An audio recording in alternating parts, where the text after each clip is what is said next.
Kupas tuntas soal ujian online dan teknologi pengawasan di baliknya. Saya super antusias buat nemenin kalian membongkar topik ini pelan-pelan. Jadi, mari kita mulai. Masuk ke bagian pertama. Apa sih sebenarnya online proctoring itu? Jadi gini, Automated Online Proctoring atau AOP itu pada dasarnya cuma pengawas digital yang dibantu sama kecerdasan buatan atau AI. Tugasnya simple banget, memfasilitasi dan memantau ujian online biar tetap aman. Coba bayangin sistem ini bukan sebagai agen rahasia yang lagi ngintipin kalian ya, sama sekali bukan. Anggap aja ini versi digital dari dosen penggita ujian tatap muka.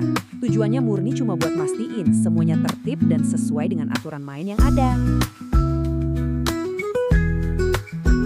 Bagian kedua, gimana sih cara kerja sistem ini sebenarnya? Nah, prosesnya itu cukup terstruktur lewat 3 langkah utama. Langkah pertama, verifikasi identitas.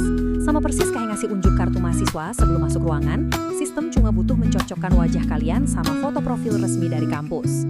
Langkah kedua, penguncian browser. Ini buat mastiin layar kalian tetap fokus di halaman ujian aja, jadi akses buat buka-buka tab lain otomatis dikunci.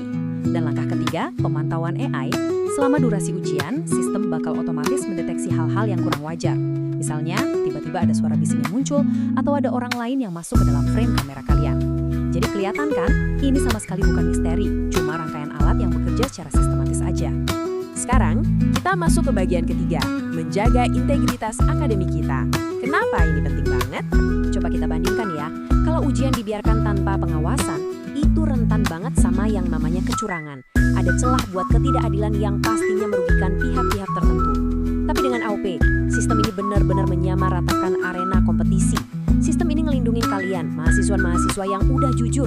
AOP mastiin kerja keras kalian, waktu kalian begadang semalaman buat belajar, dan dedikasi kalian itu nggak diremehin sama mereka yang cuma cari jalan pintas. Kehadiran sistem ini murni buat mengamankan keadilan buat semua orang, tanpa terkecuali.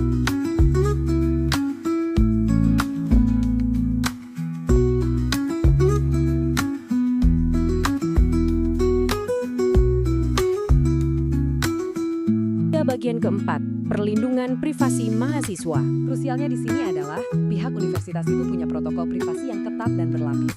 Pertama, soal enkripsi data. Semua rekaman video dan data ujian kalian itu dienkripsi dengan standar keamanan yang super tinggi. Jadi mustahil buat diretas atau diintip sama pihak luar. Kedua, aksesnya sangat terbatas. Nggak sembarang